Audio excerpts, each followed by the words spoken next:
Chers amis, ce soir nous allons donc continuer le 4e chapitre de la Bhagavad Gita, mais je vous lis comme hier, pour commencer, 3 poèmes tirés de l'offrande lyrique de Rabindranath Tagore, traduction d'André Gide.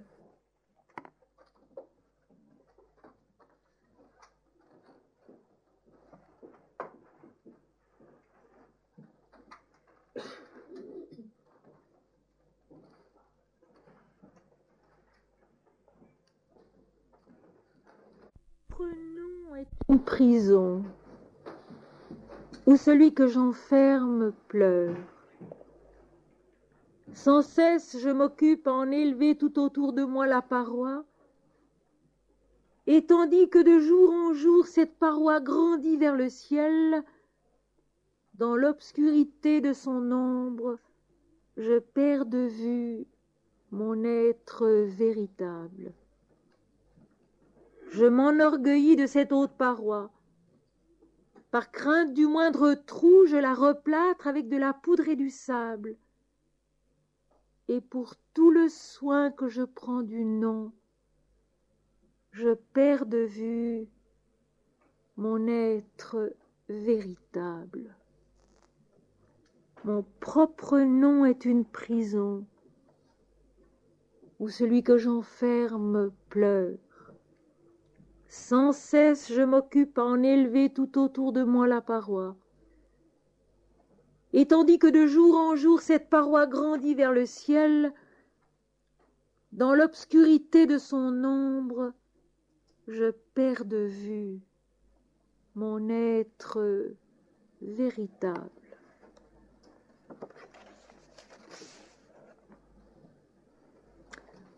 Où l'esprit est sans crainte, et où la tête est haut portée, où la connaissance est libre, où le monde n'a pas été morcelé entre d'étroites parois mitoyennes, où les mots émanent des profondeurs de la sincérité, où l'effort infatigué tend les bras vers la perfection, où le clair courant de la raison ne s'est pas mortellement égaré dans l'aride et morne désert de la coutume, où l'esprit guidé par toi s'avance dans l'élargissement continu de la pensée et de l'action. Dans ce paradis de liberté, mon Père permet que ma patrie s'éveille,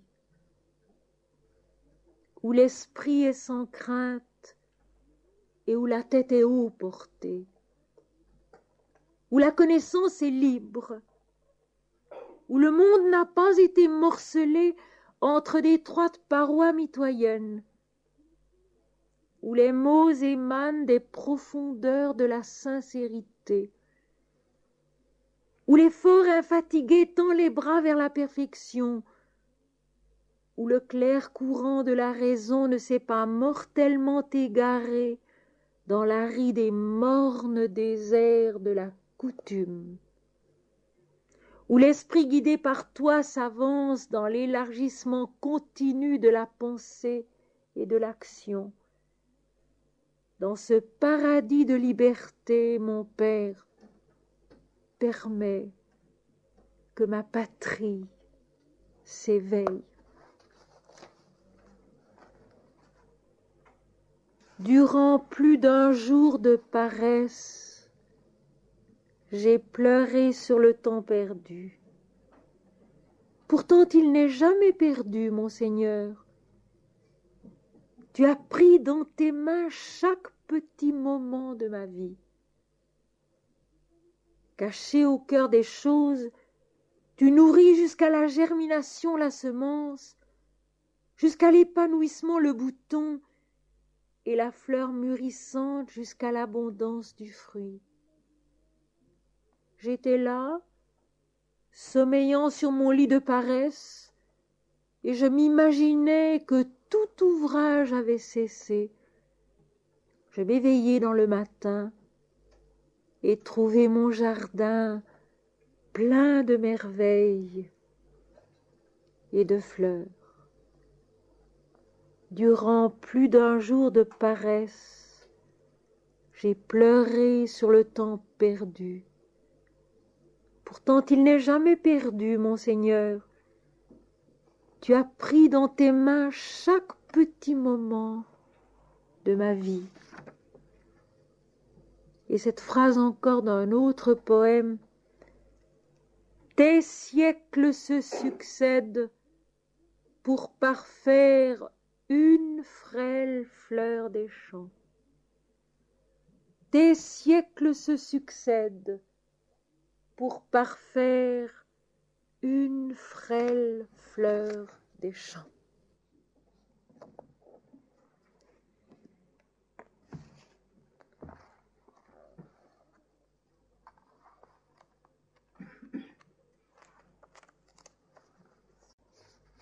Bhagavad Gita, c'est-à-dire le chant du bienheureux Seigneur Krishna, l'enseignement du bienheureux Seigneur Krishna à son disciple et ami Arjuna au moment de la bataille de Kurukshetra, où s'affrontent les différents plans de notre conscience, les différents éléments de notre être,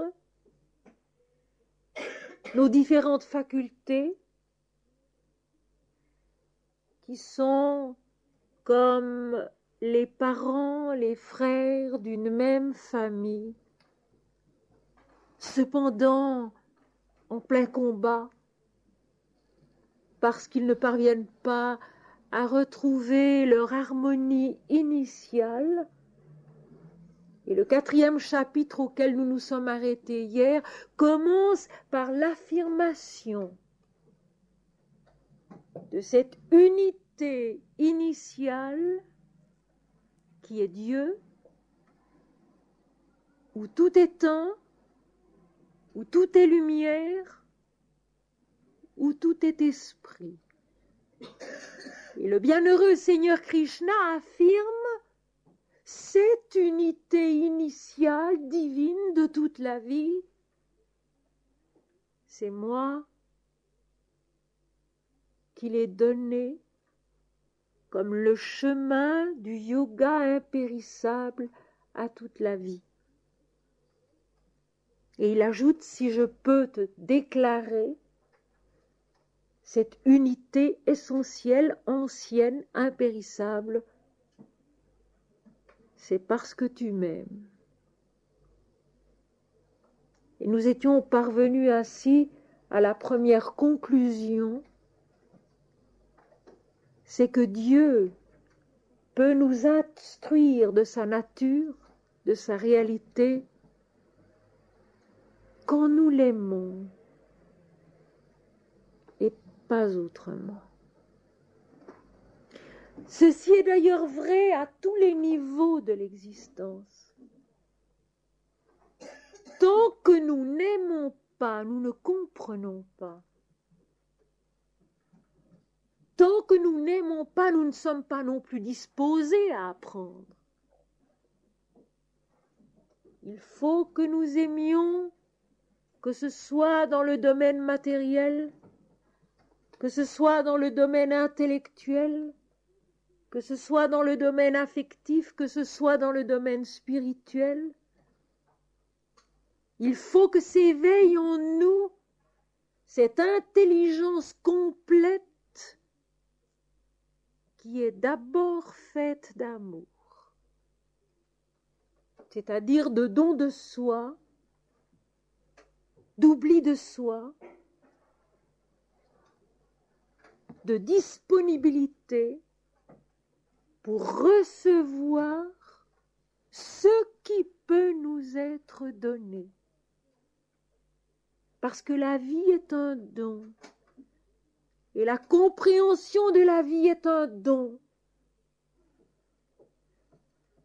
Et la compréhension de l'harmonie, de l'unité, de la communion de la vie est un don. Et nous étions arrivés à ce 3e verset si beau. Ce même yoga ancien et originel t'a été déclaré aujourd'hui par moi, car tu es mon dévot et mon ami.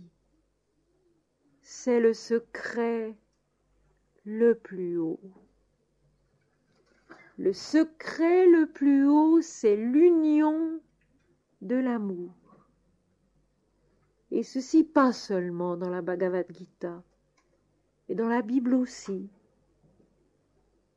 et dans les Védas, et dans les Upanishads, où toujours la conscience de l'homme, la conscience incarnée est invitée à ce que les mystiques chrétiens ont appelé le festin de la communion spirituelle tout en haut de notre être, là où le commencement et la fin se touchent et sont identiques. Et ce secret du yoga, c'est l'union aussi de la connaissance et des œuvres. Alors qu'en Inde, comme en Occident, il y a des théories qui opposent la connaissance et les œuvres, estimant que les œuvres dans le monde sont plutôt une source d'égarement, d'erreur, et qu'il faut les abandonner, les fuir, se retirer du monde, dans une certaine mesure ne pas l'aimer, pour parvenir à la connaissance. La Bhagavad Gita, au contraire, réunit les deux. L'œuvre et la connaissance sont un, dit la Bhagavad Gita. Et la vie du monde devient l'œuvre de l'Éternel,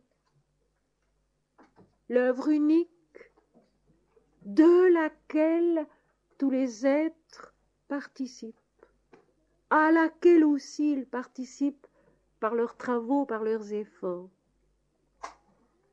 La Bhagavad Gita, donc, loin de condamner les œuvres ou de les opposer à la connaissance, exprime un chemin des œuvres qui conduit à la connaissance. Et le bienheureux Seigneur dit bien, cette unité primordiale, essentielle, ancienne et impérissable, je te l'ai déclarée aujourd'hui. Et Arjuna ne comprend pas. Au verset 4, il répond ceci. Arjuna dit, le dieu soleil, ancêtre de la dynastie solaire, était un des premiers nés des êtres, et toi, maintenant seulement tu es né dans ce monde. Comment comprendre que tu le lui aies déclaré au commencement des temps? C'est poser là tout le problème de ce que j'ai appelé hier l'immanence et la transcendance du divin. Vous expliquant que les Védas sont la connaissance divine dans la création, c'est-à-dire l'immanence. L'immanence veut dire couler dans. Les Védas sont la connaissance divine dans la création, l'immanence divine dans l'univers. Ce souffle, ce flot de la vie, total et transparent, qui coule dans nos veines, dans notre chair, dans notre intelligence, dans notre cœur, dans notre esprit, dans tout ce qui est. L'immanence divine à laquelle nous reviendrons tout à l'heure encore. Et le Vedanta, qui est la connaissance intérieure de l'invisible, c'est la transcendance. C'est-à-dire, c'est au-delà que Dieu demeure. Il est ce commencement invisible, insaisissable, à jamais lointain pour nous. Et il est aussi cette fin. Il est cet insaisissable qui ne change jamais, par rapport à quoi nous changeons pour parvenir peu à peu, nous aussi, à cette stabilité du divin immuable qui est toute lumière, sans faille et sans changement jamais. Et en même temps, ce divin immuable, transcendant, descend sur la terre en tant qu'avatar. Avatar veut dire la descente de Dieu. Il descend sur la terre, il s'incarne. Et là, en Krishna, il est l'ami, le conducteur du char d'Arjuna en tant que non-combattant, en tant que conseiller. Il lui déclare ce yoga impérissable de l'unité de toute la vie. Et il lui a dit, j'ai donné ce yoga impérissable au Dieu Soleil qui a créé l'univers, et puis à Manu, père des hommes, et puis au chef de la dynastie solaire, de cette dynastie dont nous sommes les descendants. Alors Arjuna ne comprend pas. Tout cela était très ancien et toi seulement maintenant tu es né sur la terre. Mes amis, ce problème se pose exactement le même pour nous aussi. Et nous non plus les chrétiens, nous n'avons pas compris. Nous n'avons pas assimilé Jésus-Christ, né en l'an 1 de notre ère, à l'éternel qu'il est. Avant la création du monde, il le dit lui-même. Il est l'éternel. Il est l'antérieur et le premier. Et il est aussi l'au-delà. Cela qui dépasse toute manifestation. Mais nous ne le vivons pas cela. Que nous le voulions ou non, nous en sommes encore à cet emprisonnement dans la forme et dans le nom qui fait que pour nous, Jésus-Christ est l'unique, le seul, opposé à ce qui ne serait pas lui, ce qui ne veut rien dire. Parce que si Dieu est Dieu et si Dieu est l'Éternel, il est tout. Sans exclusion de personne, sans exclusion de qui que ce soit. Et cela, dans des moments de grâce. L'apôtre Pierre, par exemple, l'a compris au chapitre 10 et 11 des Actes des Apôtres. Que Dieu est un Dieu bon qui ne fait exception de personne, qui ne préfère personne. Mais aller jusqu'à comprendre que le Christ est l'Éternel et que par conséquent, il n'y a personne qui ait jamais vécu hors de lui. Et qu'il n'y a personne qui jamais vivra hors de lui. Il faut encore du chemin. Et c'est ici pareil avec Krishna.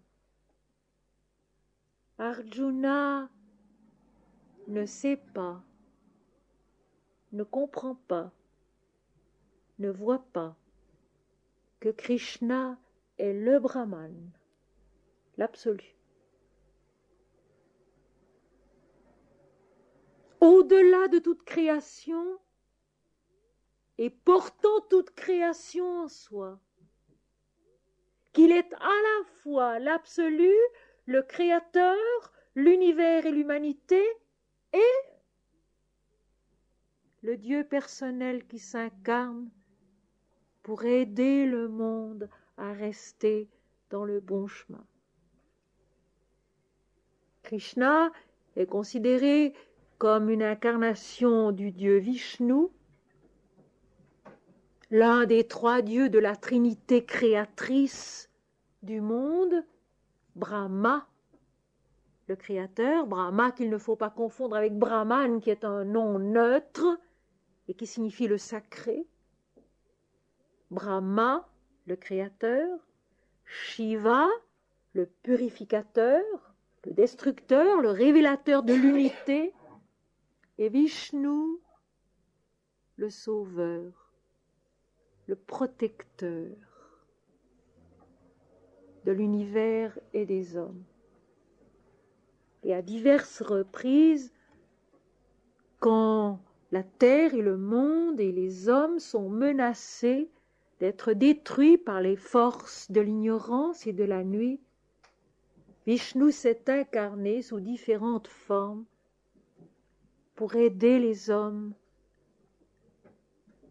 à retrouver la vision de l'unité qui est leur seule résurrection et leur seul salut.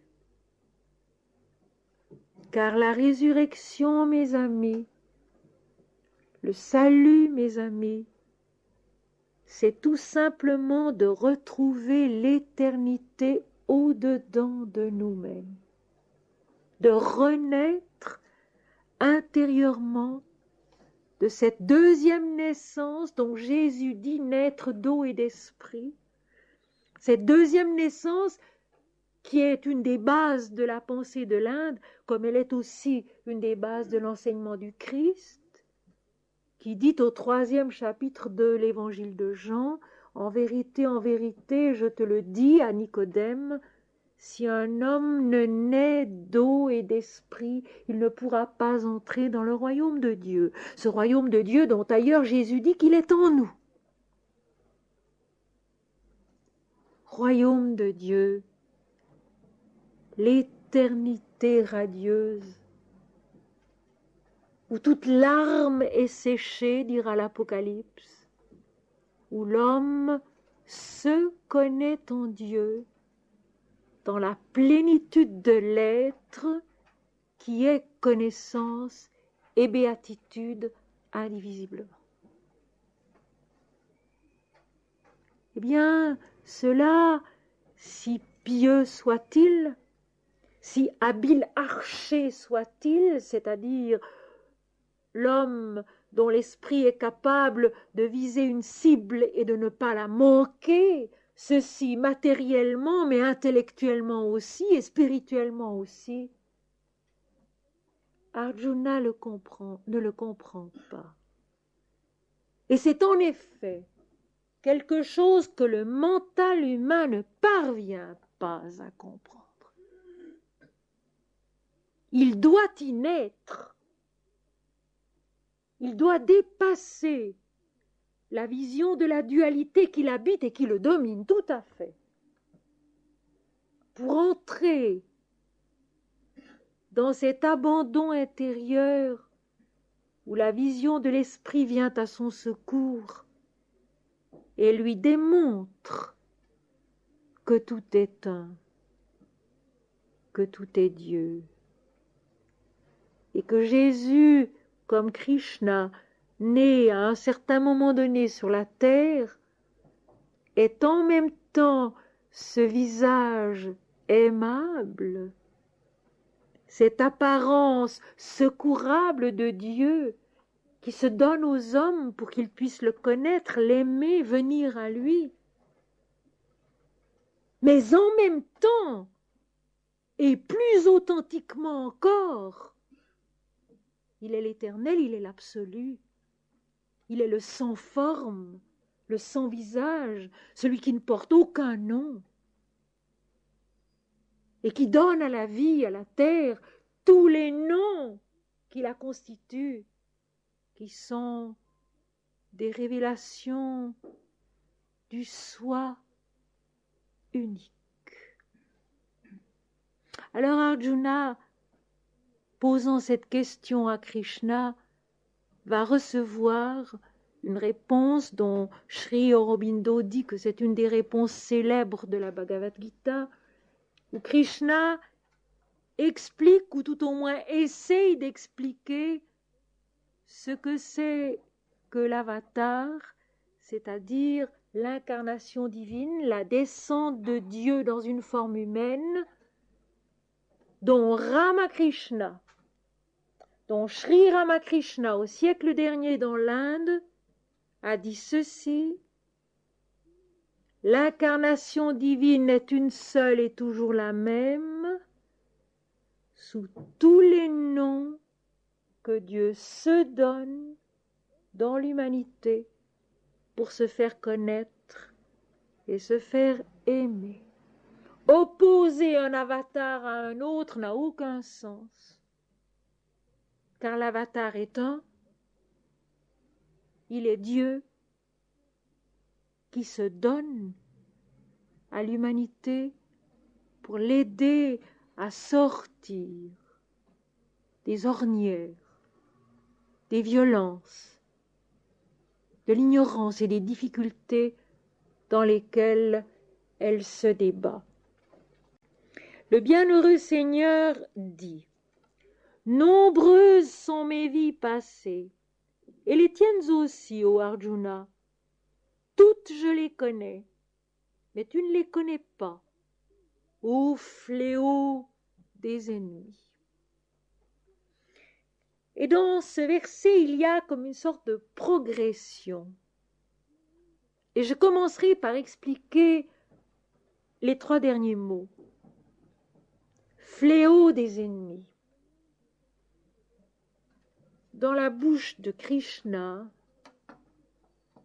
fléau des ennemis ne veut pas dire toi dont le tir infaillible et les flèches habiles vont abattre quantité d'individus. Car l'ennemi, il est multiple, mais il est un lui aussi. Et il est le même en chacun de nous.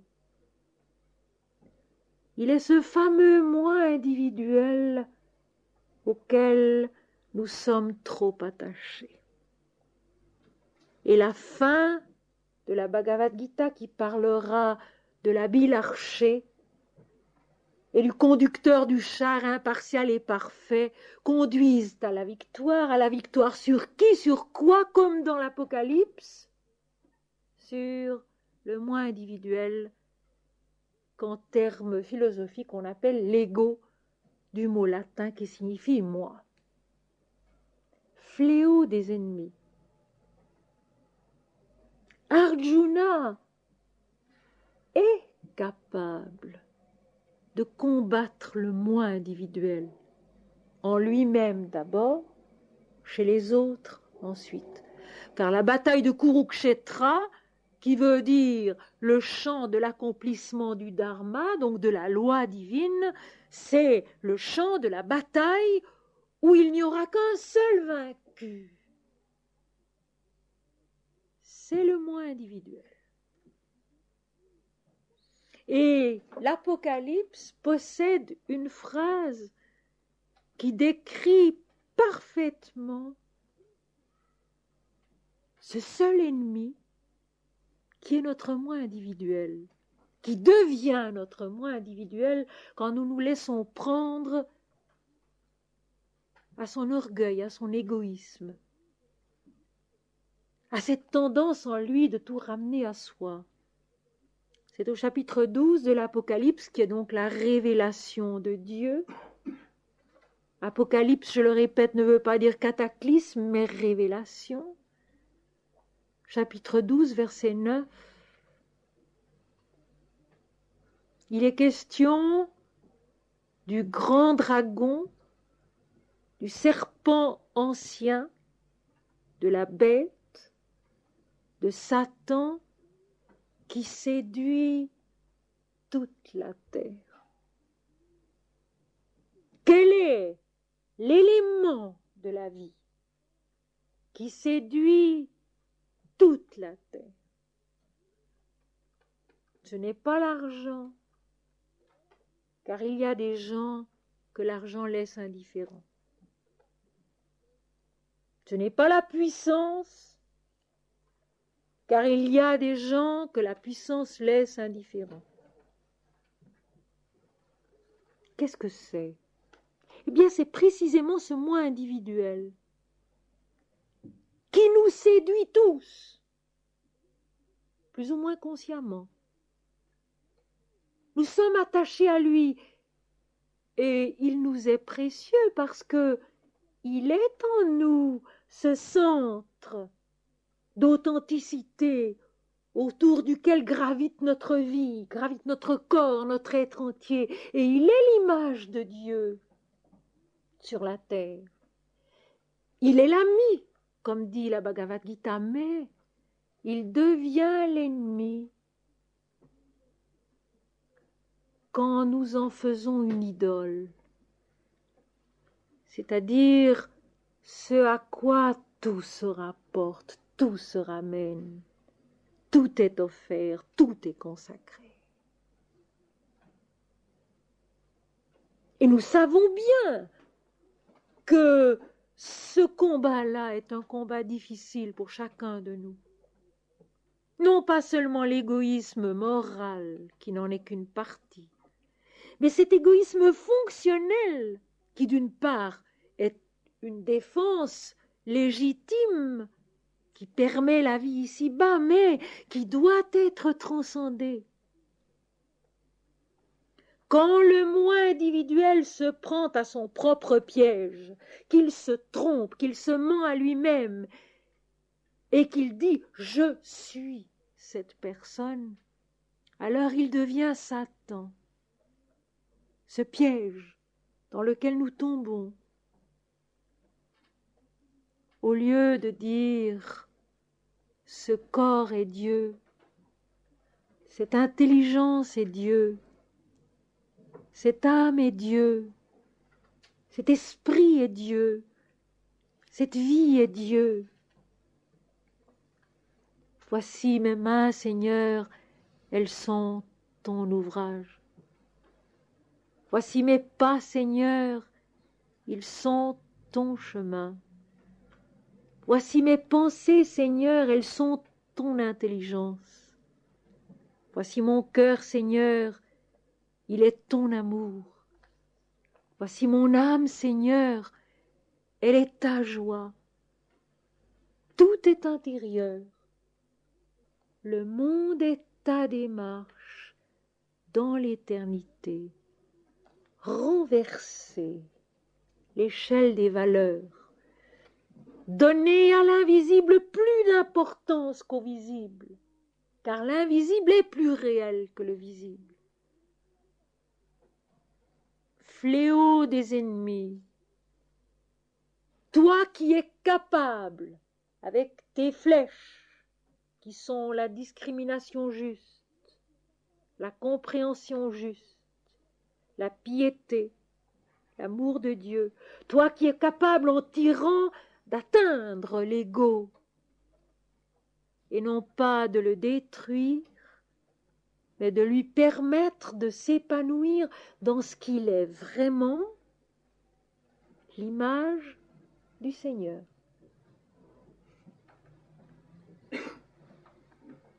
Et le bienheureux Seigneur, en terminant cette strophe par cette parole, donne à Arjuna l'explication essentielle. Ne pas ramener les choses à l'individu, mais à l'éternel, à l'infini. C'est Swami Ramdas, ce saint hindou qui est mort en 1963, qui disait « Rappelez-vous, vous n'êtes pas individuel, mais vous êtes universel. Pensez large, pensez grand, et non pas étroit. et non pas petit. Nombreuses sont mes vies passées, et les tiennes aussi, ô Arjuna. Toutes je les connais, mais tu ne les connais pas. Connaître non pas dans une énumération individuelle. Les vies passées du Seigneur, ça n'est pas telle personne, tel autre, tel nom, tel autre, non. Ici aussi, il faut sortir de l'individualité. Innombrable est la vie du Seigneur. Depuis le fond des temps et immuablement, il est toutes les vies et surtout, il connaît toutes les vies de l'intérieur. Et ceci est dit dans la Bible aussi. Au 2e chapitre de l'Apocalypse, dans la 4e lettre adressée à la 4e Église. Vous connaîtrez que je suis celui qui sonde les reins et les cœurs. Je connais tes œuvres. Je te connais. Non pas comme un tyran extérieur qui nous observe et nous juge, mais de l'intérieur comme étant à chaque pas notre authenticité. J'ai dit dans mon premier livre, Quelques aspects d'une sadhana, que chaque homme était un équilibre particulier de la totalité divine. Chaque individu est un équilibre particulier de la totalité divine, avec une prédominance de telle faculté, de tel don, de telle qualité, de tel défaut. Mais chacun d'entre nous, nous sommes un équilibre particulier de la totalité divine. Et cette totalité divine est toujours connaissance. Dieu nous connaît de l'intérieur, connaît toutes nos évolutions, connaît toutes les présences de la vie sur la terre, dont l'aspect individuel n'est qu'une petite partie, car nous sommes à la fois un individu, un être cosmique et l'absolu éternel. Quand Dieu dit « Je te connais », il nous connaît parce qu'il est ce que nous sommes présentement. Il est tout ce que nous sommes. Et en même temps, il est cette attirance vers ce que nous devons encore devenir, vers ce que saint Augustin appelle si merveilleusement le destin surnaturel de l'homme. Cette attirance de Dieu en nous, qui nous admet tels que nous sommes, à l'endroit où nous sommes et comme nous nous conduisons, et qui demeure immuablement et éternellement cette attirance vers une vision plus haute, vers un état plus vrai, plus juste, plus élevé, vers sa plénitude immortelle qui nous attend au fond de nous. Et à ce propos, j'aimerais vous parler ici des 4 grandes mères divines. L'Inde explique que c'est la Shakti, l'énergie, la mère universelle, une avec l'absolu, une avec le Brahman, qui enfante les mondes et qui se met elle-même dans les différents plans des mondes, qui en est la substance, la vie comme elle en est la lumière et la vérité. Et j'ajoute aussitôt qu'il n'y a aucune différence entre cette vision-là de la vie est en fait celle de la Bible. Christ, le premier-né de toute la création, première différenciation du Père, lui aussi est le créateur de l'univers. Il est le premier-né de toute la création, dit la Bible. Le commencement de la création de Dieu, le témoin véritable, l'Amen, celui en qui, par qui, pour qui toutes choses ont été créées et subsistent. C'est exactement la même chose. L'absolu, admettant une différenciation de soi pour se donner au néant de l'inconscience et se faire connaître dans la relativité d'une présence dualiste qui doit renaître, attirée par lui, à la plénitude de l'unité initiale et immortelle.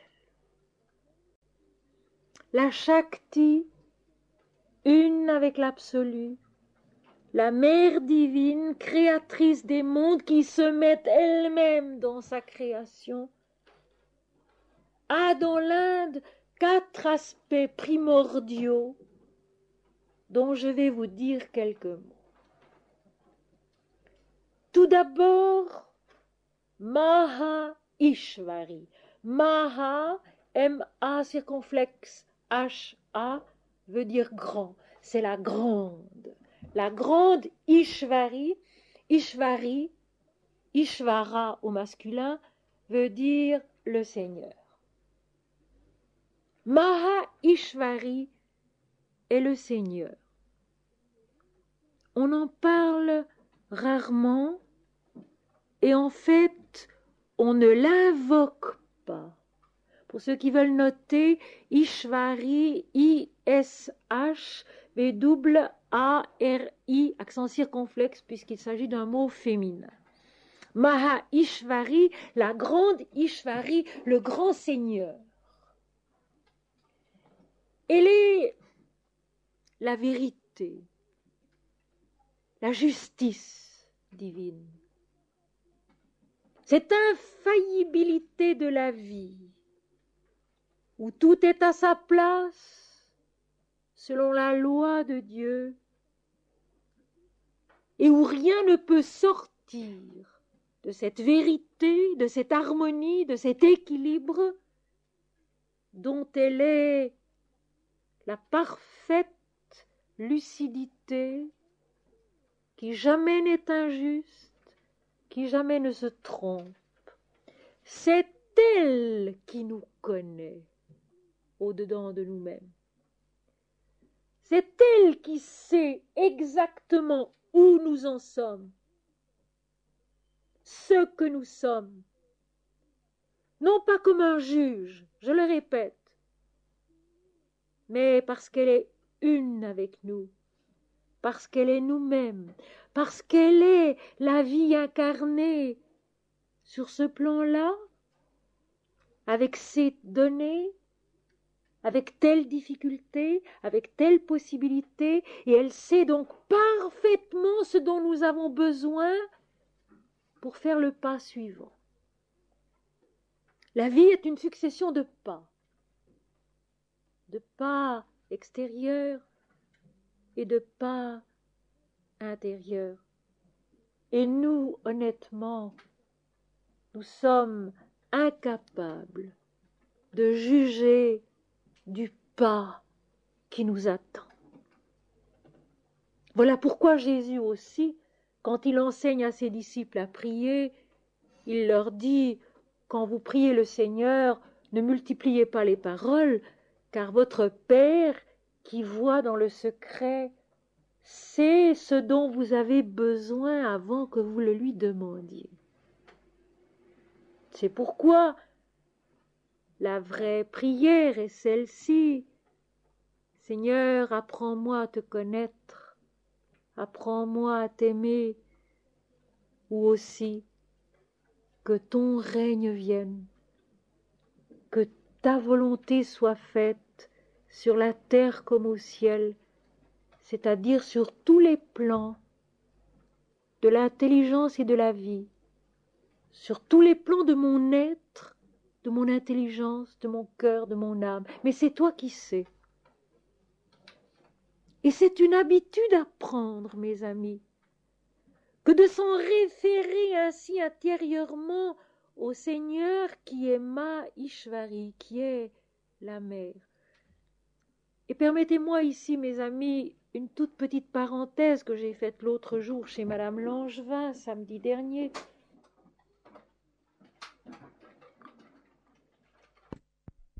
Le pape Jean-Paul Ier a peu régné. Mais il a régné suffisamment pour nous laisser un mot qui, je crois, n'avait jamais été prononcé encore dans nos pays. Dieu est notre Père, mais il est davantage encore notre Mère. Dieu est notre Père, mais il est davantage encore notre Mère. Et ce seul mot est tout un programme à vivre, un programme à bien comprendre, un programme qui a troublé ceux qui l'ont entendu, et on a donné des commentaires ridicules de cette parole. Mais la parole reste et elle restera. Dieu est notre Père, mais il est davantage encore notre Mère. Et dans ce nom de la Mère divine Maha Ishvari en Inde, les deux sont réunis. Elle est le Seigneur immuable.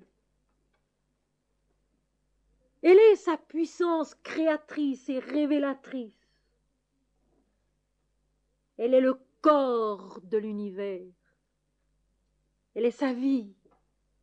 Elle est son intelligence, dualiste d'abord, mais promise à s'accomplir dans l'unité de l'âme et de l'esprit.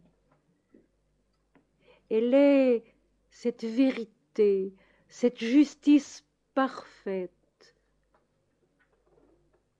non pas pour nous condamner, non pas pour nous punir ou nous récompenser, car la punition et la récompense n'existent pas pour l'Éternel, n'existent pas dans le divin. Ce n'est pas cela qu'il faut craindre. Ce qu'il faut craindre, c'est ce seul péché qui est le même chez tous et pour tous. Cette erreur d'appréciation, ce faux pas, car les mots hébreux, grecs et latins qui ont été traduits par péché veulent dire le faux pas. Ce faux pas intérieur qui fait que nous nous identifions au corps qui passe, oubliant que nous sommes une image parfaite, promise à retrouver son modèle, son origine, qui est Dieu. Qui, comme le dit si joliment l'Apocalypse à la fin, doit devenir d'or pur, transparente comme du cristal, je cite, transparente de l'ineffable, transparente de Dieu seul. Voilà ce que nous sommes. Voilà ce que nous sommes réellement. Nous sommes une image merveilleuse et parfaite, capable, quand elle retrouve sa transparence initiale, de refléter Dieu seul et de se connaître une avec Dieu. La fin de la 7e lettre de l'Apocalypse, le 7e plan, l'accomplissement du 7e degré de la conscience. Voici, dit l'Éternel, je me tiens à la porte et je frappe. Si quelqu'un entend ma voix et m'ouvre la porte, j'entrerai chez lui, je souperai avec lui et lui avec moi. La même substance, la même nourriture.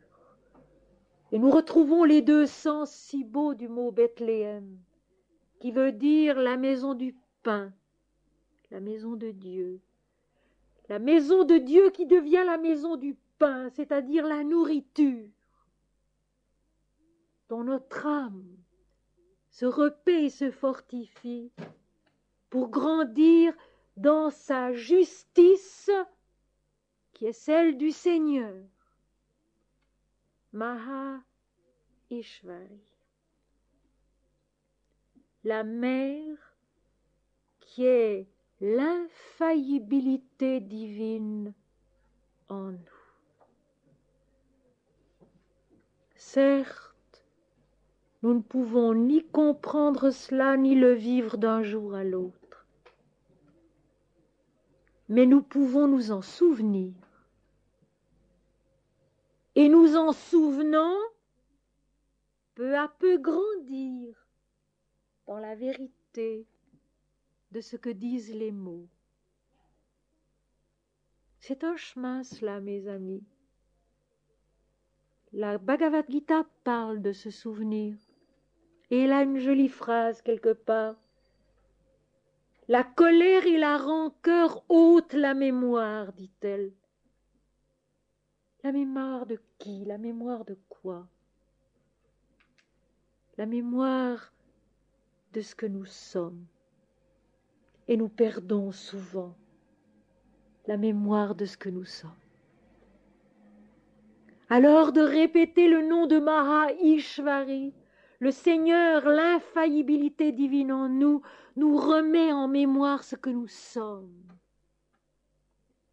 Nés de la lumière, fils de Dieu. Et ce que je vous dis là se trouve écrit d'une façon admirable dans le 5e évangile, l'évangile selon Thomas, récemment découvert, récemment traduit, récemment sorti, et voici, c'est le verset 50. Jésus a dit, si l'on vous dit, d'où êtes-vous? Dites-leur, nous sommes venus de la lumière, là où la lumière s'est produite d'elle-même. Elle s'est dressée et elle s'est manifestée dans leur image. Jésus a dit, si l'on vous dit d'où êtes-vous, dites-leur, nous sommes venus de la lumière, là où la lumière s'est produite d'elle-même. Elle s'est dressée et elle s'est manifestée dans leur image. C'est dit en peu de mots ce que je ne cesse de répéter dans toutes ces conférences. Après Mahishvari, considérons un autre aspect de la mère divine qui est une, qui est indivisible, substance de l'univers comme elle en est la puissance créatrice. C'est Mahakali. Maha, M-A circonflexe H-A, et Kali, K-A circonflexe L-I circonflexe, qui est représenté généralement comme étant noir.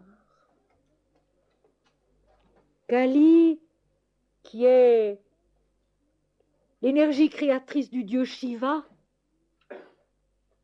l'étincelante blancheur de l'unité divine, est noire.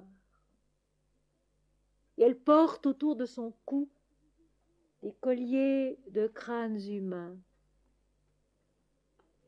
Et si vous ouvrez votre grand Larousse illustré et que vous cherchiez le nom de Kali, vous y trouverez cette explication.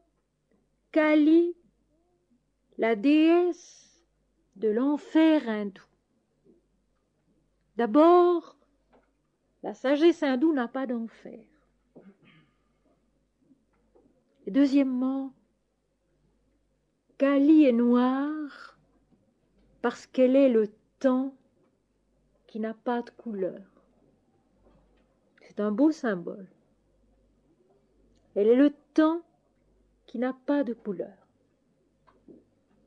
Et n'oublions pas que celui qu'on appelle son époux, Shiva, est le dieu de l'étincelante unité qui a pour action en l'homme et dans le monde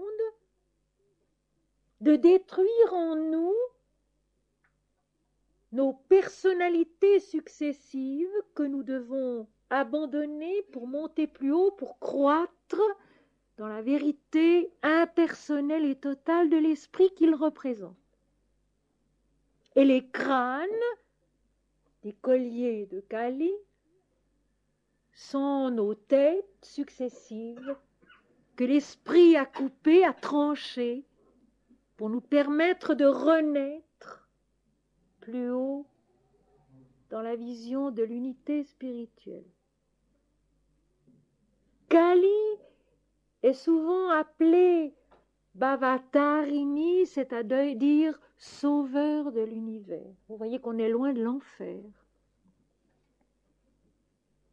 Kali est souvent appelé Bhavatarini, c'est-à-dire sauveur de l'univers. Sauveur, bien sûr. Elle en est aussi la substance. Elle en est aussi les différents plans de conscience. Elle en est aussi l'ignorance et l'obscurité.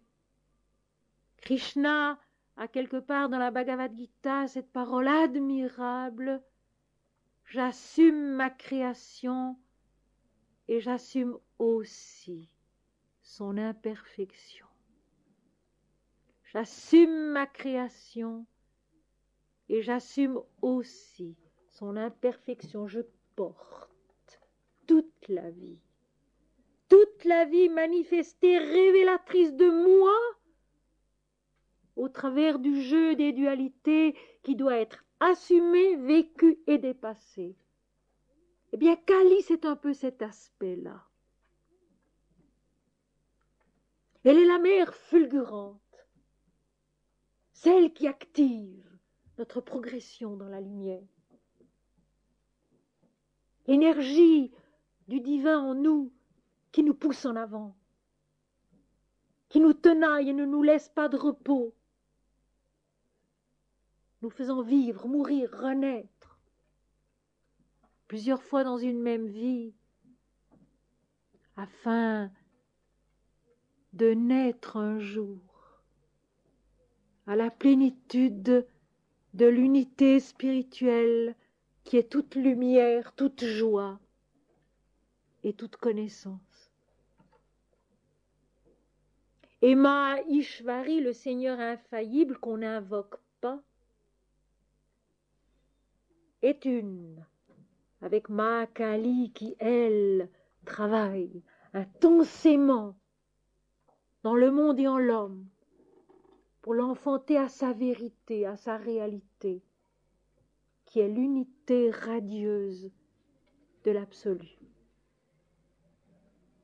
Et puis, un autre nom de la mère divine, c'est Mahalakshmi.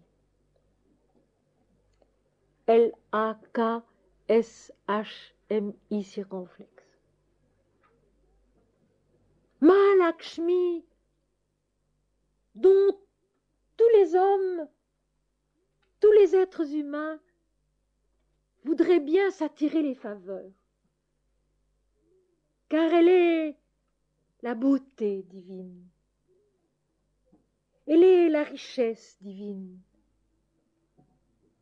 elle est la splendeur, elle est Shri, dans ces 4 sens que nous avons vus hier, la beauté, la splendeur, la prospérité, le bonheur.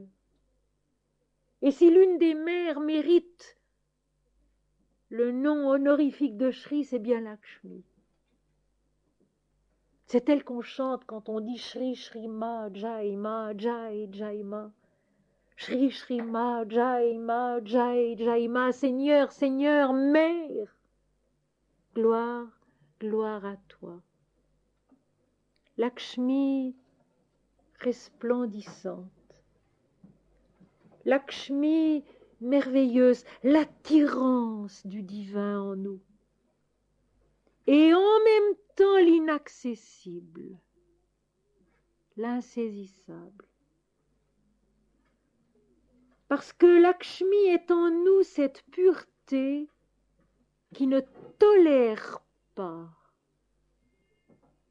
ce qui est bas, ce qui est laid, ce qui est vulgaire, ce qui est trop égoïste. Alors elle se retire et elle disparaît. Lakshmi apparaît à l'esprit noble, au cœur pieux, à l'âme pure.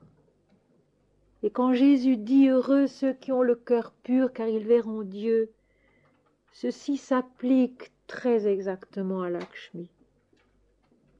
Elle est cette joie divine, lumineuse et sereine, qui règne en nous, quand précisément nous avons un cœur en paix, un esprit désintéressé, un élan noble qui nous pousse vers la beauté, vers la vérité,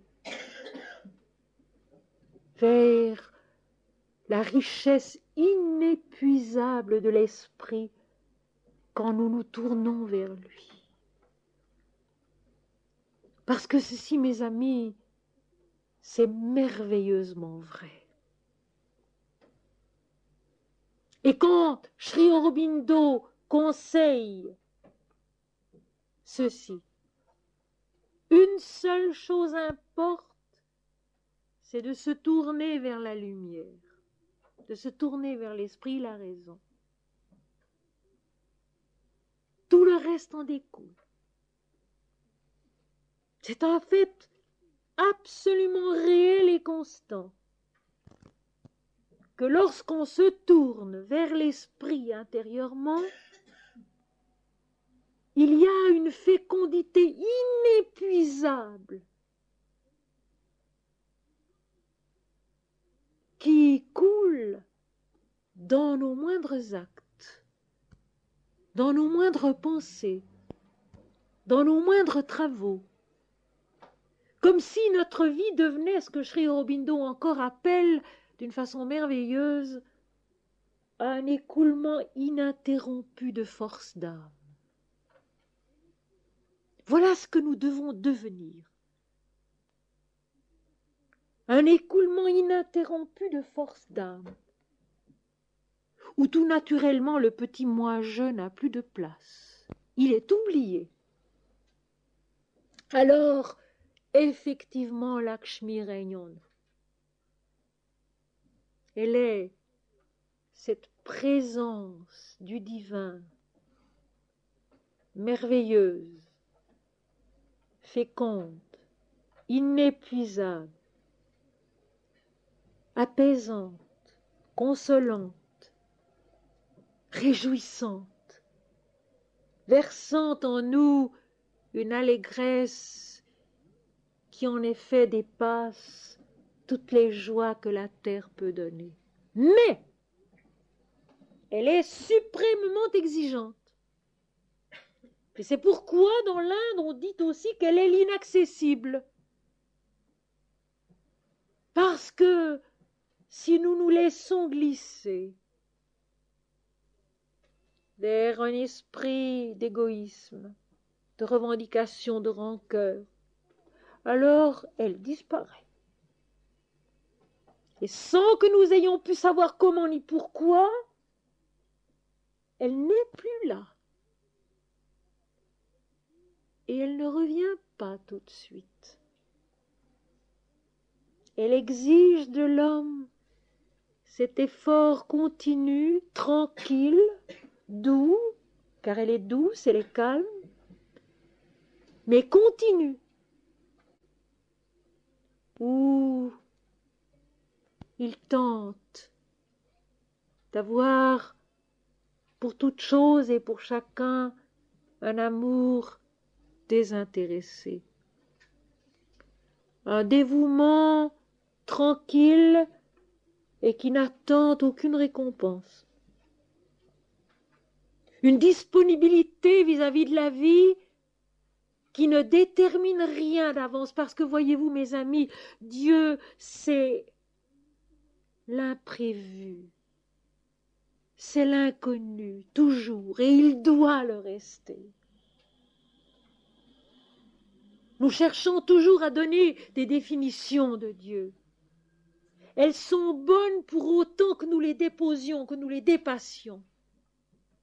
Car Dieu reste l'inconnu, reste l'au-delà, reste l'invisible, comme Lakshmi, à la fois si proche, si intime, si belle, si attirante, si aimante, et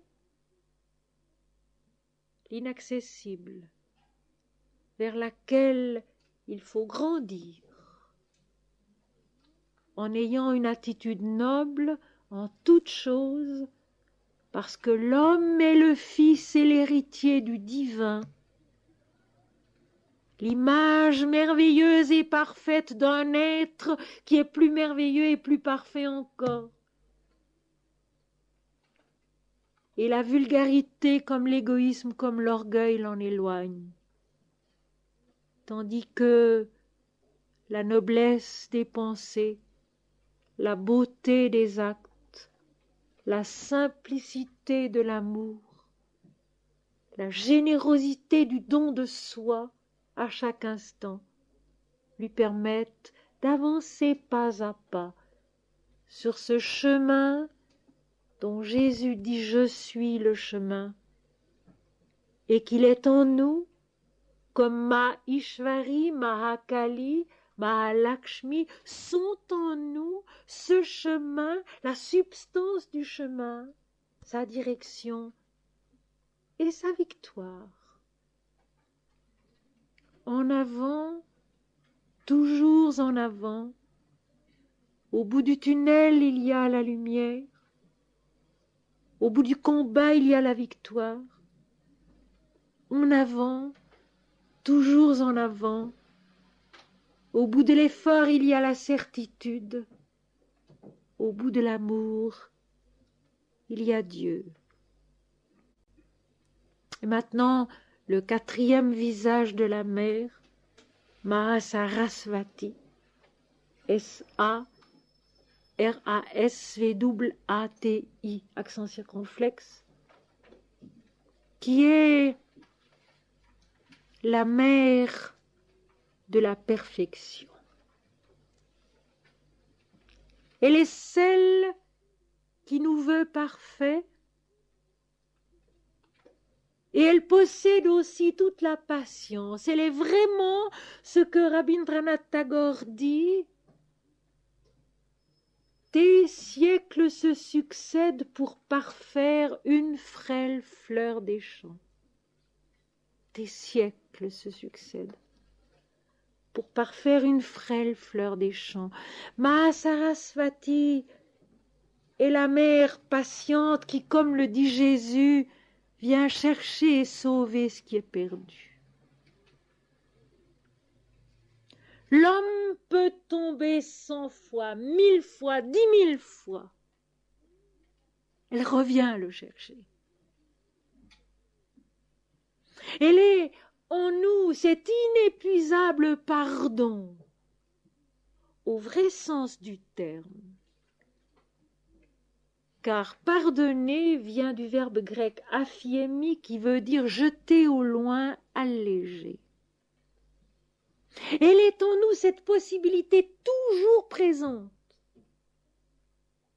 d'être allégé par Dieu, par l'Esprit, de tout ce qui nous accable, de tout ce qui nous alourdit. Mahasarasvati est la plus patiente des mères, peut-être aussi la plus aimante, celle que j'invoque toujours dans les méditations quand je vous récite Shveta Padma Sanadevi Shveta Pushpo Pashovita. Déesse blanche assise en bordure des fleurs. Elle est blanche, elle porte des colliers blancs, elle a une viole de nacre, tout en elle est pur et blanc.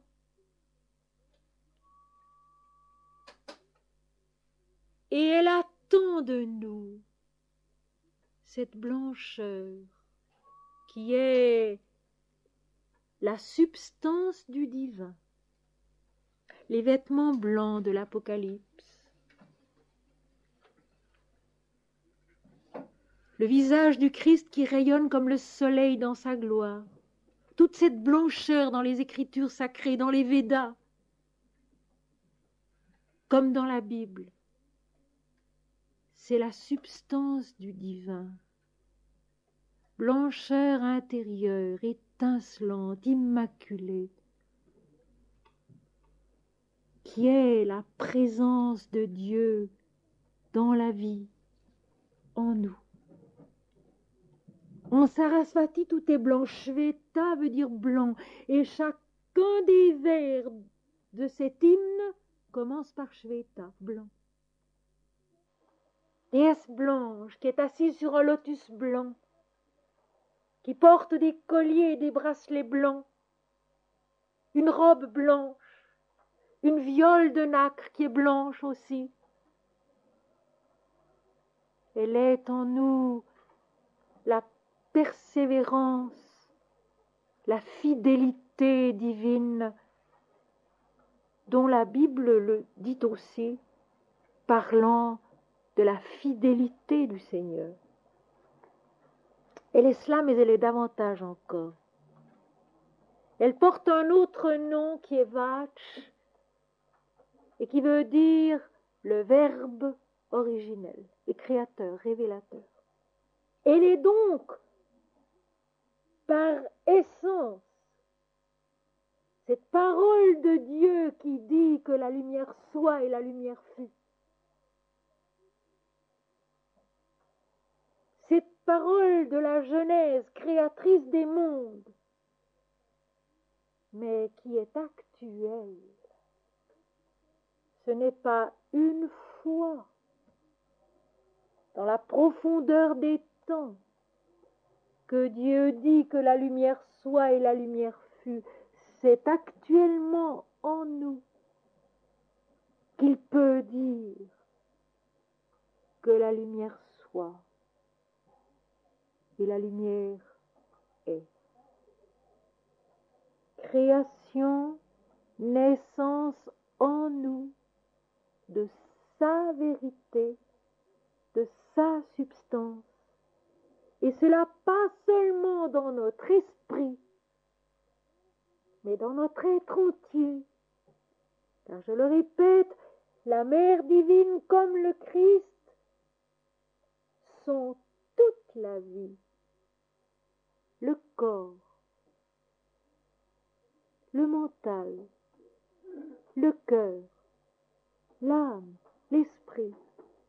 Tout est Dieu et tout doit s'épanouir dans cette blancheur totale qui est vie, connaissance et béatitude indivisiblement. Et si je vous ai parlé des 4 mères divines pour vous montrer de quelle façon variée et complexe le divin est bel et bien dans l'univers et en nous, c'est pour vous faire comprendre dans quel sens Krishna dit à Arjuna: nombreuses sont mes vies passées et les tiennes aussi, ô Arjuna, toutes je les connais, mais tu ne les connais pas.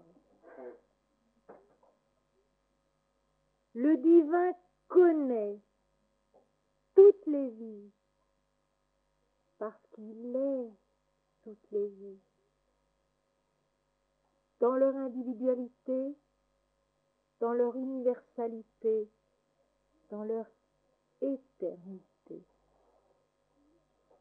Et quand Dieu dit « je connais », c'est parce qu'il est. Et nous aussi, nous ne pouvons connaître que quand nous sommes devenus. Et cela, Sri Ramakrishna l'a dit. Il n'y a pas de connaissance véritable sans samadhi, c'est-à-dire sans cette extase intérieure où l'homme devient ce qu'il voit, parce que c'est ça l'extase. L'extase, ce n'est pas voir une image, comprendre quelque chose, s'en attribuer l'importance et la signification, et à l'enclamant, je possède la vérité ou non.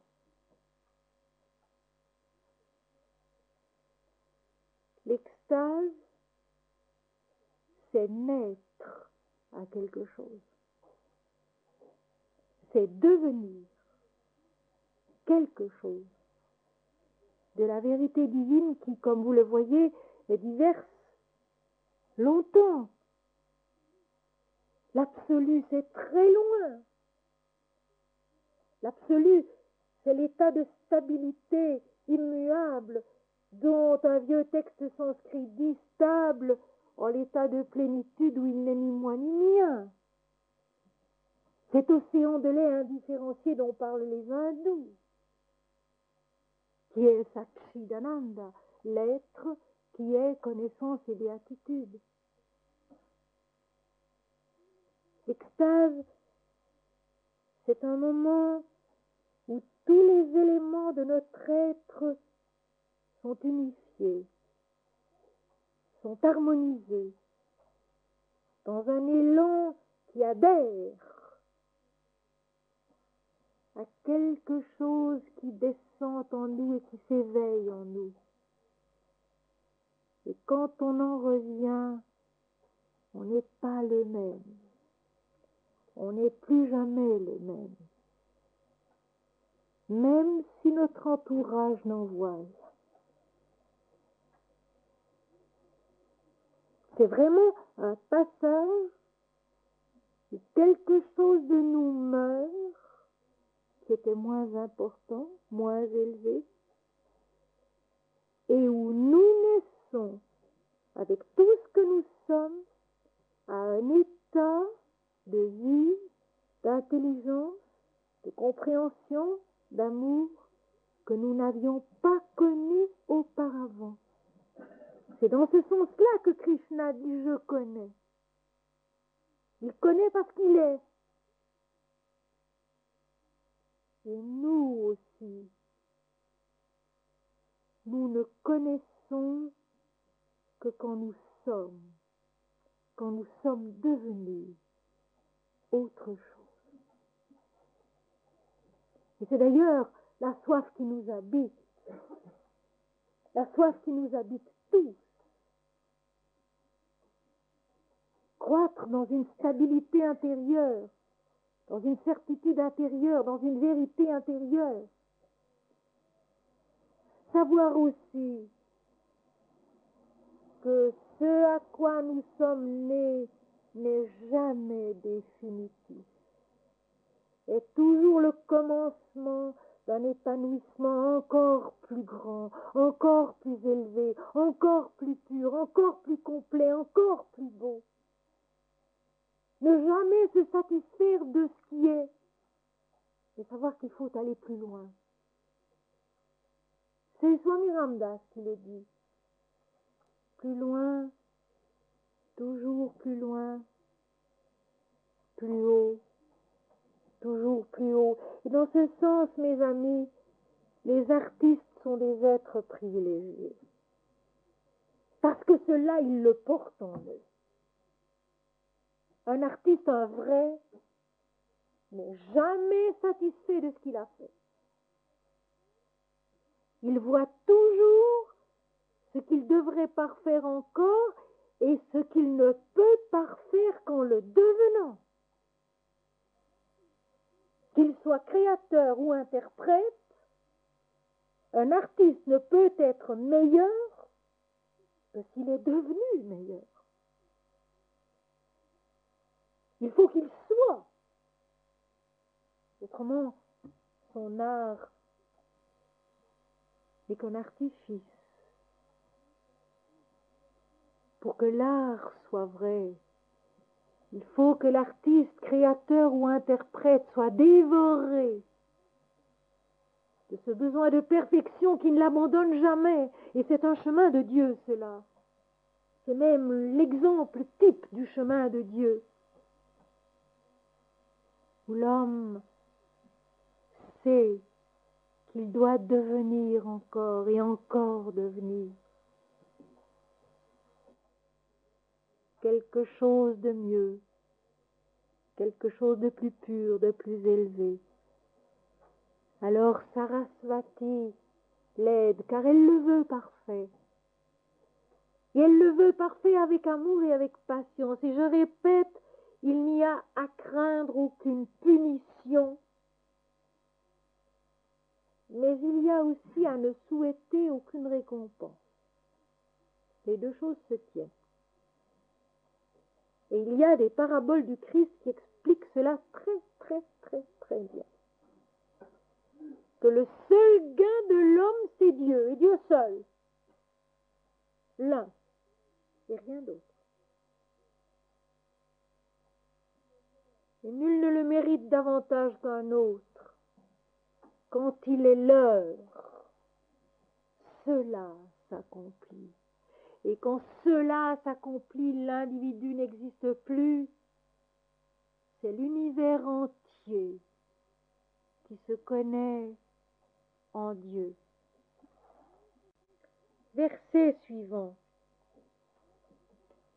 Bien que je sois le non-né, bien que je sois impérissable dans mon existence propre, c'est la nature du divin cela, bien que je sois le Seigneur de toutes les existences, cependant je repose sur ma propre nature et je prends naissance par ma propre Maya.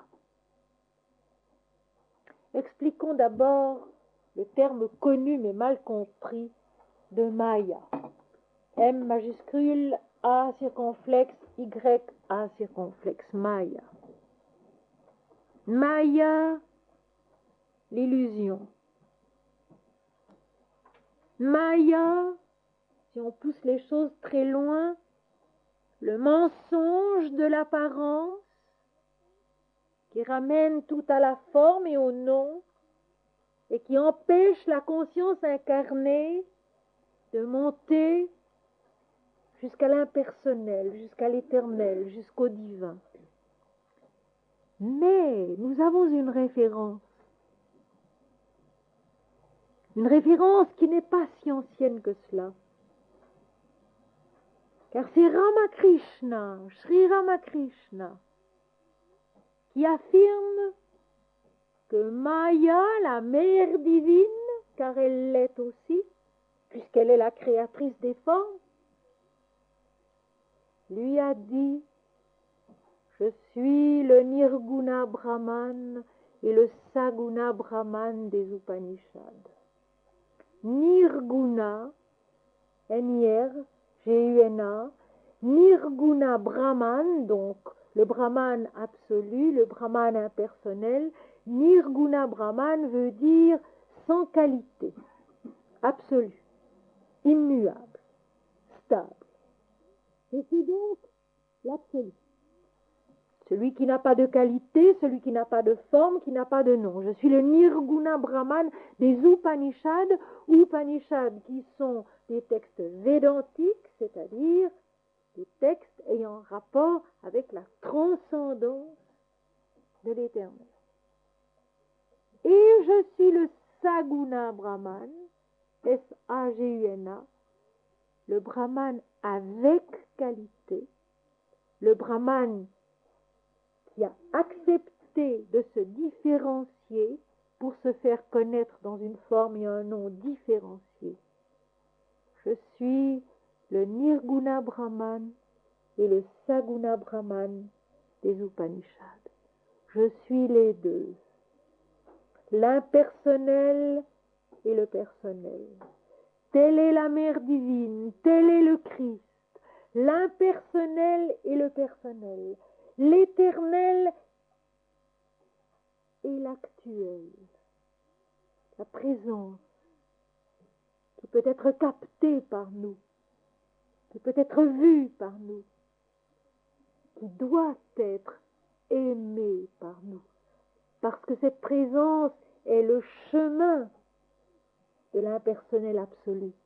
C'est en aimant la présence visible, personnelle, que la conscience différenciée monte vers l'absolu, en adorant la forme, puis en la déposant, quand l'heure est venue. Je suis le Nirguna Brahman et le Saguna Brahman des Upanishads. Et ici, Krishna explique bien ce qu'il est.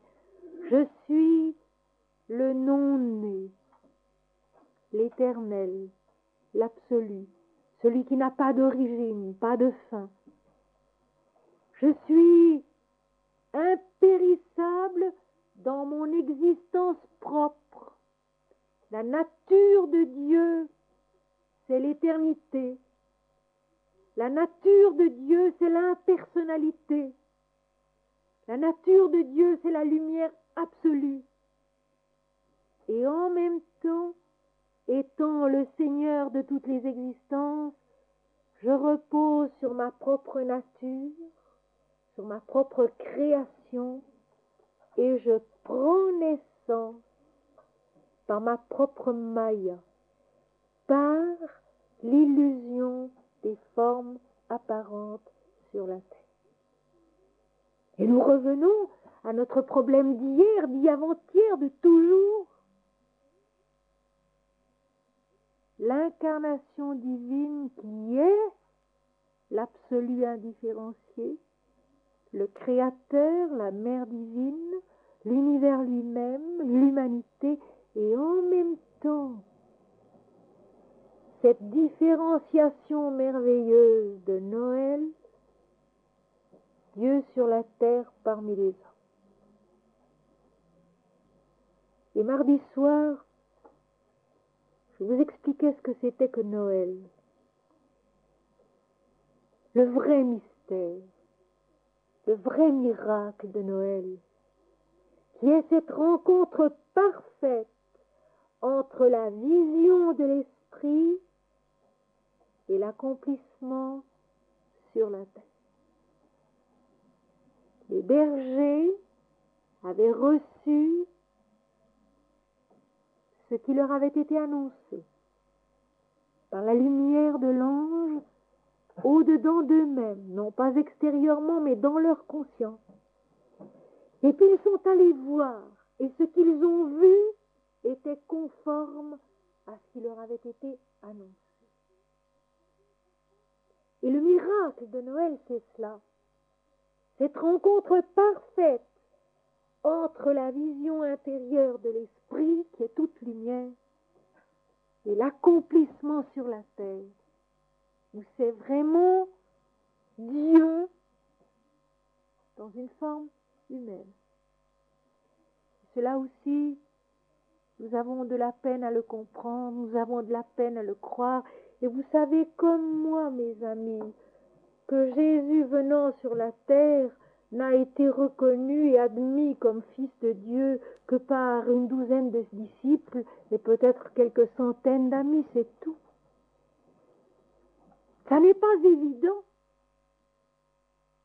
Et voilà notre deuxième problème.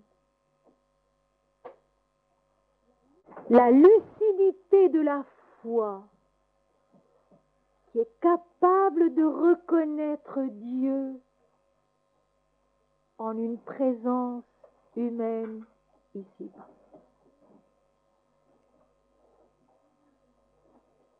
Cela reste quelque chose d'infiniment rare.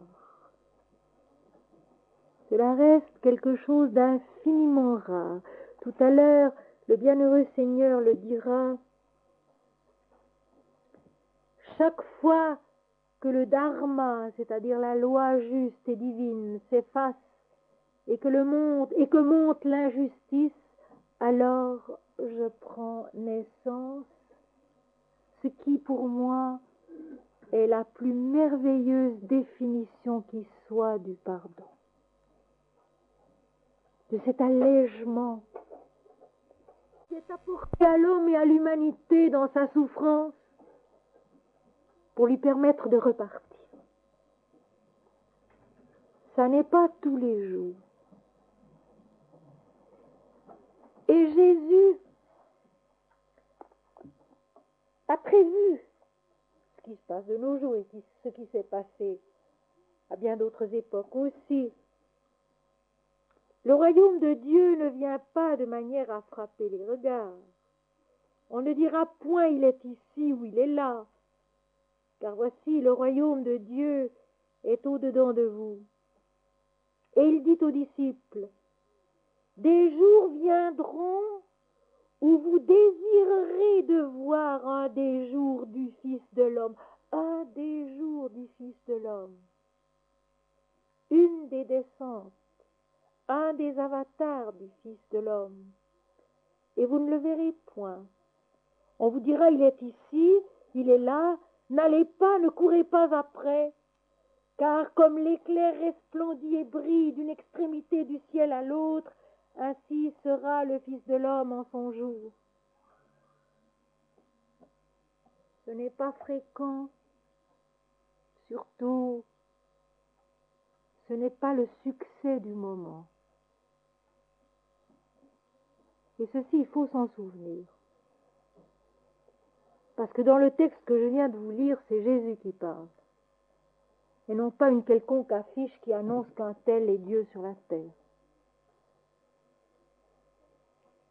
Et nous savons qu'aujourd'hui, il y en a pas mal, après qui on court. N'allez pas, dit Jésus, ne courez pas après, le texte est là. Le royaume de Dieu est au-dedans de vous. Et c'est là, dans cet intérieur, dans ce royaume de Dieu intérieur, que les bergers ont reçu l'annonce de la part de Dieu lui-même. Et parce qu'ils ont reçu l'annonce au fond de leur être, de la part de Dieu lui-même, dans la lumière de ses anges, qu'ils sont allés et qu'ils ont vu ce qui était conforme à ce qui leur avait été annoncé. Alors c'est juste. C'est du dedans que cela vient, pas de l'extérieur. Autre exemple, l'apôtre Pierre, Simon, fils de Jonas. Quand Jésus demande « Qui dites-vous que je suis ?»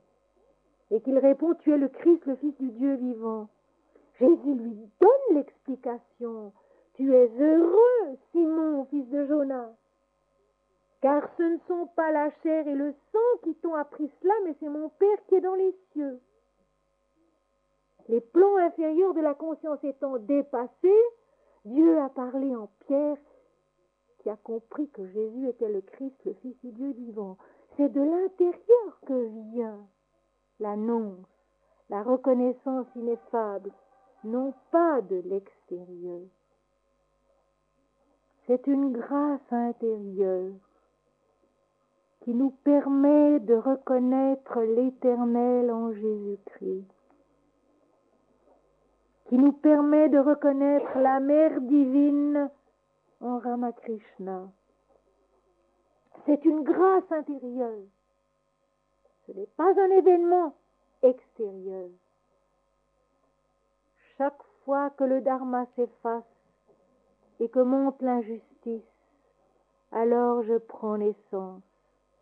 Pour la libération des bons, pour la destruction de ceux qui font le mal, pour mettre sur le trône la justice, je prends naissance d'âge en âge. Pour aider chacun d'entre nous à combattre ce qui fait le mal en nous et pour mettre la justice sur le trône de notre propre conscience d'abord. On ne peut pas changer les autres, mais on peut se changer soi-même. Et c'est là qu'il faut accueillir celui qui vient, celui qui descend, celui qui connaît ainsi dans leur juste principe ma divine naissance et mon œuvre divine, celui-là, quand il abandonne son corps, il n'a pas à renaître, il vient à moi, ô Arjuna. Tout ceci se passe intérieurement, même si Dieu est incarné sur la terre.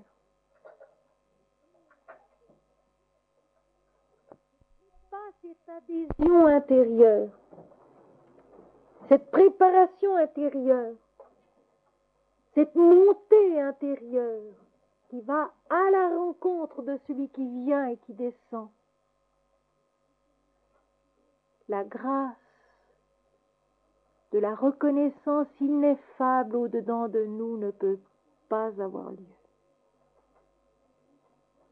Et c'est ce que veut dire Krishna quand il dit « Celui qui connaît ainsi dans leur juste principe ma divine naissance et mon œuvre divine », c'est-à-dire tout simplement ceci, que je suis l'Éternel, que je suis le Créateur, que je suis la création et que je suis aussi l'incarnation divine sur la terre. Tout cela indivisiblement. La réalisation du soi au-dedans de nous, c'est la reconnaissance de cette unité essentielle, immuable et ineffable, où celui qui s'incarne pour se faire connaître et se faire aimer est indestructiblement l'Éternel, l'Absolu, le Créateur, l'univers, l'humanité, et celui qui s'incarne pour nous apporter cet allègement qui permet de repartir. Nous savons tous, mes amis, que quand nous sommes trop accablés, que quand nous sommes trop anxieux, que quand nous sommes trop tristes, nous ne pouvons plus avancer. Une pesanteur nous retient, nous accable, nous arrête. Alors rendre au mot pardon sa vraie signification, qui est l'allègement de la conscience. Allègement du moi individuel qui est le plus lourd à porter qui soit. Chaque fois que s'efface le dharma et que monte l'injustice, alors je prends naissance. Ce n'est pas seulement vrai dans l'histoire du monde, c'est vrai aussi à l'intérieur de nous. Dieu vient à nous. Dieu descend en nous. Il se fait connaître. Il se fait reconnaître. Il allège notre fardeau. Et il nous permet de repartir sur le chemin juste, dans la direction de la lumière, à laquelle il faut toujours regarder. En avant, toujours en avant. Au bout du combat, il y a la victoire. Au bout du tunnel, il y a la lumière. En avant, toujours en avant. Au bout de l'effort, il y a la certitude. Au bout de l'amour, il y a Dieu. Et maintenant, mes amis, comme d'habitude, je vais vous lire quelques poèmes. Et puis, les personnes qui doivent rentrer pourront se retirer. Et nous nous recueillerons quelques instants dans une méditation silencieuse.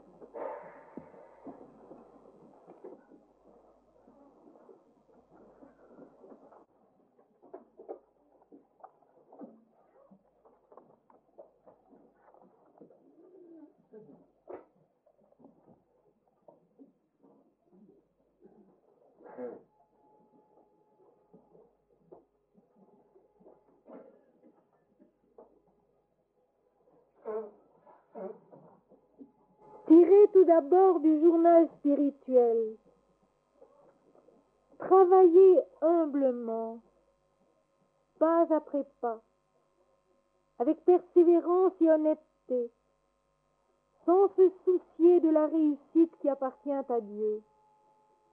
Alors la tâche est légère, féconde en allégresse, quelle que soit sa difficulté ou sa longueur. L'oiseau qui s'élève si haut dans l'azur qu'on ne le voit plus a reçu les ailes qui lui permettent de voler, le souffle qui lui permet d'affronter l'altitude, l'énergie qui le pousse en avant. L'âme est comme l'oiseau. Plus elle monte, plus elle est vive et joyeuse. Plus le cri qui s'échappe d'elle est transparent et pur, insouciant de soi, ivre d'immensité. Travaillez humblement, pas après pas, avec persévérance et honnêteté, sans se soucier de la réussite qui appartient à Dieu. Alors la tâche est légère, féconde en allégresse, quelle que soit sa difficulté ou sa longueur. L'oiseau qui s'élève si haut dans l'azur qu'on ne le voit plus a reçu les ailes qui lui permettent de voler, le souffle qui lui permet d'affronter l'altitude, l'énergie qui le pousse en avant. L'âme est comme l'oiseau. Plus elle monte, plus elle est vive et joyeuse, plus le cri qui s'échappe d'elle est transparent et pur, insouciant de soi, ivre d'immensité.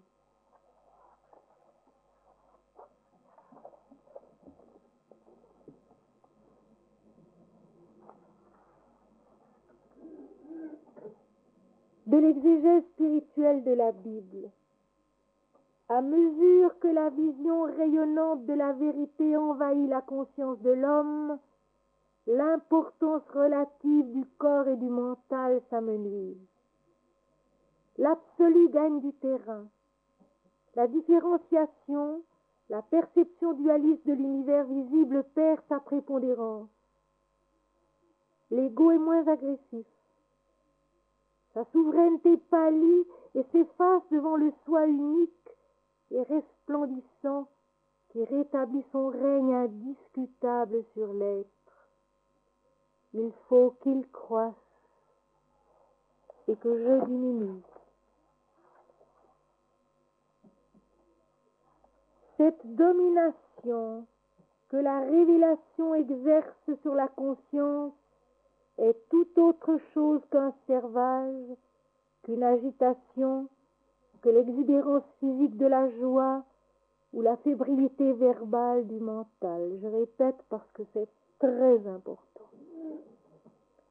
Cette domination que la révélation exerce sur la conscience est tout autre chose qu'un servage, qu'une agitation, que l'exubérance physique de la joie ou la fébrilité verbale du mental. Elle est un état de concentration intérieure qui exclut toute distraction de la pensée, toute revendication superflue du corps et du cœur. Le mystique vit, penché sur ce qu'il voit dans son âme, où il cueille, un à un, honnêtement, scrupuleusement, les fruits de son obéissance, de son amour de Dieu et des hommes. Il sait, du fond de sa conscience transfigurée par le doigt de Dieu, que ce qu'il a vu et entendu est vrai et que cela doit être transmis à l'humanité. Et tout en écrivant, il se rend compte que l'intensité de la perception spirituelle, une et limpide dans la clarté de la vision supramentale, est impossible à exprimer dans le langage de la terre. En notant ce qu'il a vu et entendu dans le ravissement, il réalise qu'il trahit la vérité, que celle-ci demeure impénétrable à quiconque n'a point conquis son accès par la purification intérieure, par le désintéressement de l'amour, par la perfection de l'œuvre. le mystique vit, penché sur ce qu'il voit dans son âme, où il cueille, un à un, honnêtement, scrupuleusement, les fruits de son obéissance, de son amour de Dieu et des hommes.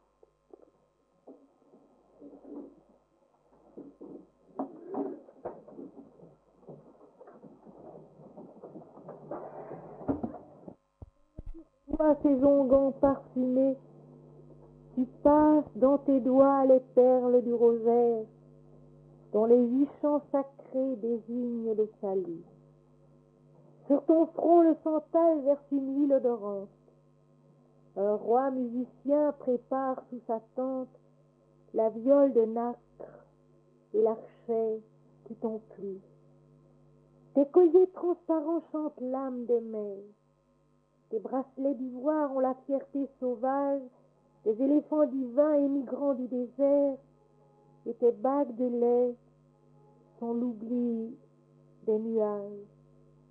Les démons et les dieux disent ta majesté, et les sages penchés sur ta face éternelle rythment le vœu secret de ton nom qu'ils épellent pour défaire le nœud de l'immortalité. C'est donc une traduction libre de l'hymne sanskrit à Sarasvati que je récite souvent au cours des méditations.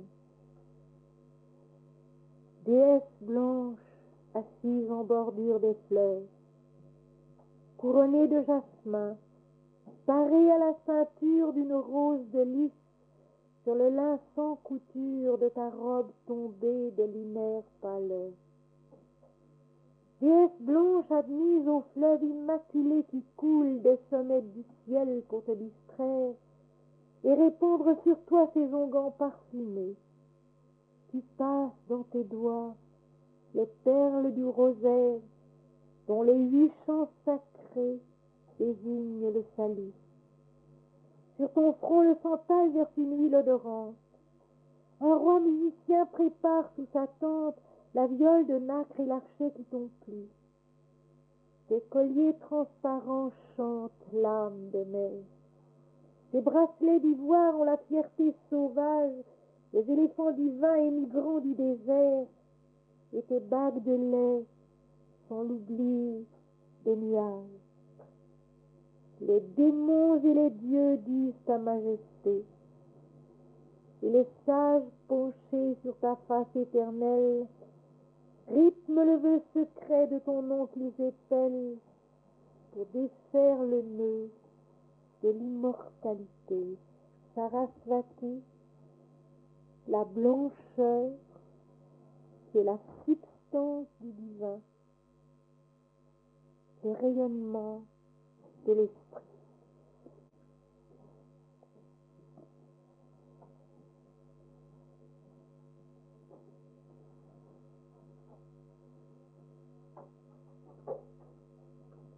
Shveta Padma Sanadevi, Shveta Pushpo Pashobita, Shvetambara Dharanitya, Shveta Gantanulipana, Shveta Kshasutra Hastaksha, Shveta Chandana Charchita, Shveta Vinadara Shubra, Shveta Lankara Purita, Shveta Padma Sanadevi, Shveta Pushpo Pashobita, Shvetambara Dharanitya, Shveta Gantanulipana, Shveta Kshasutra Hastaksha, Shveta Chandana Charchita, Shveta Vinadara Shubra, Shveta Lankara Purita.